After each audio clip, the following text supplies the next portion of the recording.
The question this morning is, what about Mary? We are not sure what to do about Mary, especially in our Protestant tradition. Now, there are several reasons for this, not the least being a long history of patriarchal and misogynistic beliefs, shaping a church that not only dismisses women, but actively ignores their voice. It isn't just in the past. The percentage of Christian churches these days with female leadership, what would you guess is the percentage? 15%. The Presbyterian Church actually does a little bit better, with close to 42% of our active ministers being women, and over 50% if you count ministers below the age of 40. Now, while we have made strides, the church still bears its patriarchal scars. For example, just over 30 years ago, I was examined for ordination by a presbytery in Oklahoma, where the most prominent question, the question I got pushed on the most, was a question about, and an implied critique of my theology, was a question why I used inclusive language in my statement of faith. It has seemed it was so radical, and admittedly for a lot of old white men, to emphasize that our language about God should not be gender specific, as if that was a radical idea that God was not a male. This was only a little over 30 years ago. Now, things have changed for our denomination, thank God, but we still can see these echoes of our misogynistic culture, our past in society and church. So what about Mary? We don't talk about Mary a lot in our tradition. Maybe about Christmas time we do. It's not like, in many ways, our Roman Catholic brothers and sisters who have a strong tradition of celebrating Mary, exalting her in ways that many find meaningful and insightful. The traditional Catholic devotion, Hail Mary, full of grace, the Lord is with thee, actually comes from the text we read this morning. Very biblical text we read this morning. Unfortunately, this inclusion of Mary only goes so far.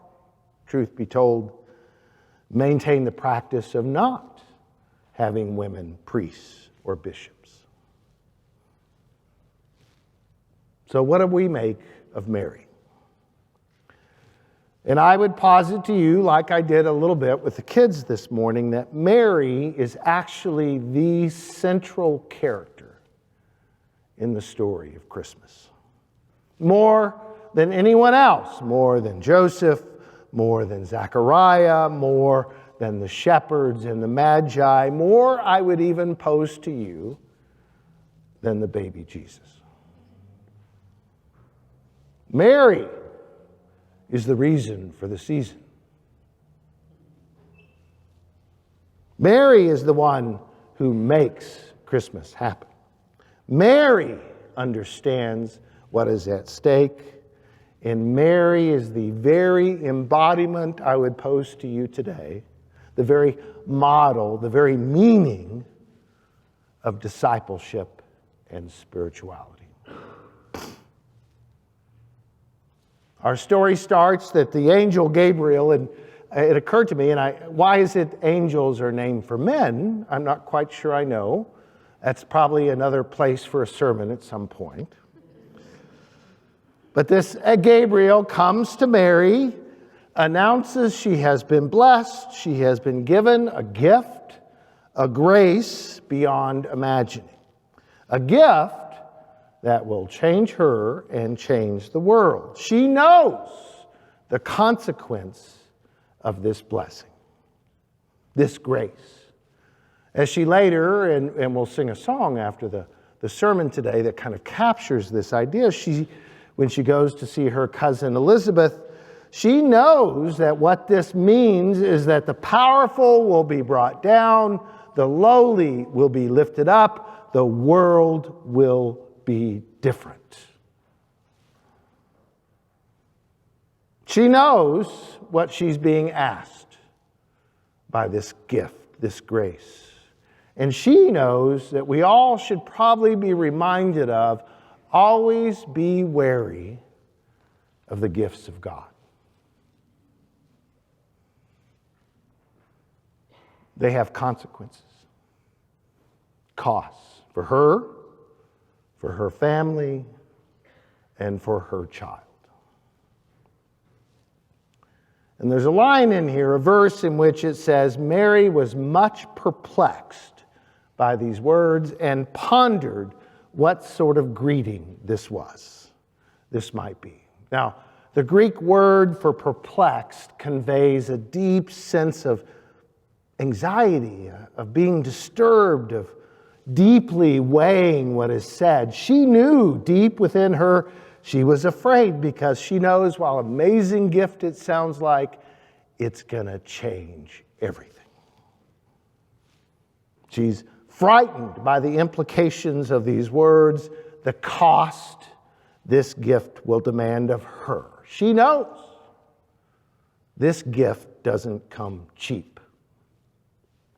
Grace, especially the wild and awful grace of God, is not cheap, but demands of all of us, all of ourselves, much like it demanded all of Mary in her life.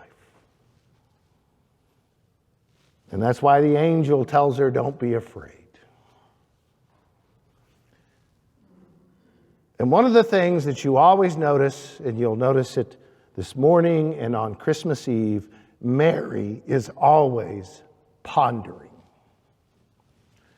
She is, I think, one of the most deeply spiritual persons attested to in the Scriptures.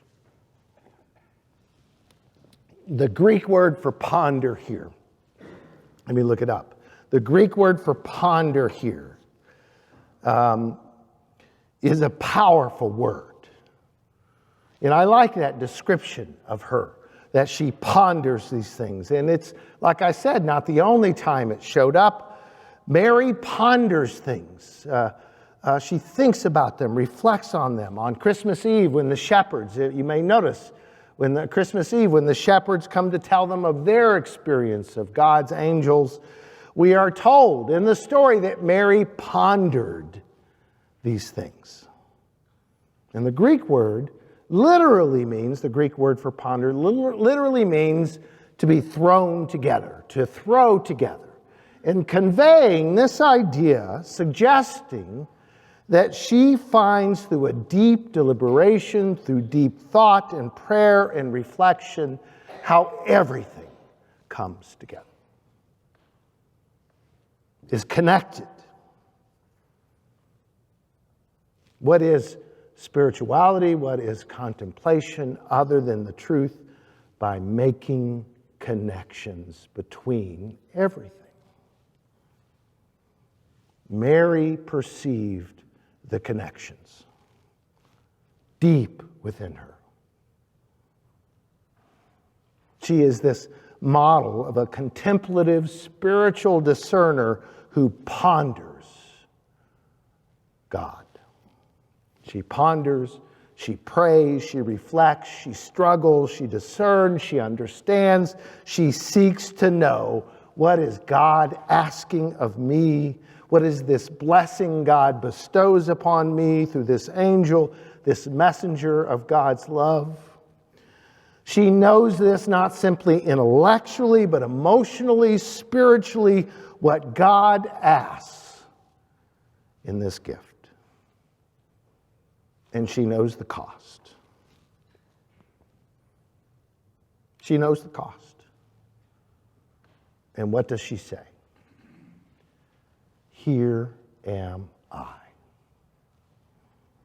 Let it be with me according to your word. Here am I, let it be with me according to your word. Almost, I don't know if you noticed this, almost the exact words Jesus says in the Garden of Gethsemane when he's wrestling with what's about to happen. He asks God, take it from him, but what he says is, let it be to me according to your will, O God.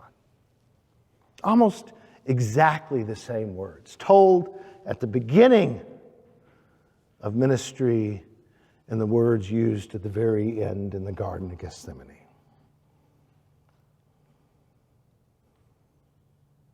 Mary becomes a model for all of us of discipleship because in many ways God will not act until Mary does.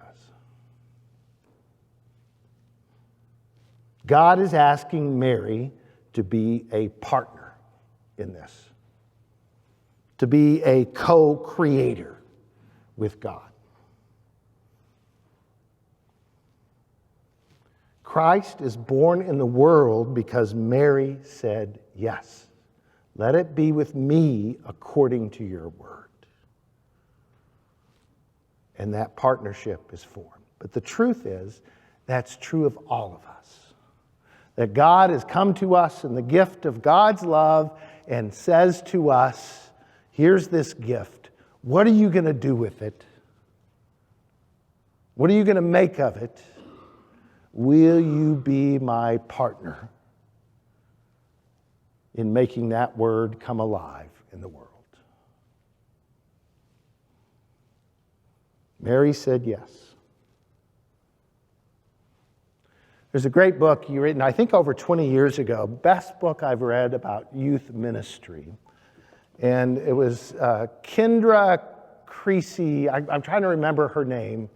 Kendra Dean Creasy is her name. She teaches at Princeton Theological Seminary, and she wrote this book called The God-Bearing Life, Soul Tending with Youth. And she makes this argument. She says, we shortchange our children and youth. We shortchange them. What we do is we give them a party or a slice of pizza. And really what they need is a life-changing call to ministry and a life-changing relationship with God. And that really what the church needs to be about is making our children and youth, and the truth is making all of us be the kind of people who have a God-bearing life. Much like Mary bared Christ into the world, in what ways do we and our children and youth, in what ways do we have a God-bearing life for others? And in what ways do we also, like Mary, raise our hand and say, here I am. Let it be with me according to your word. To God be the glory this day and forevermore. Amen.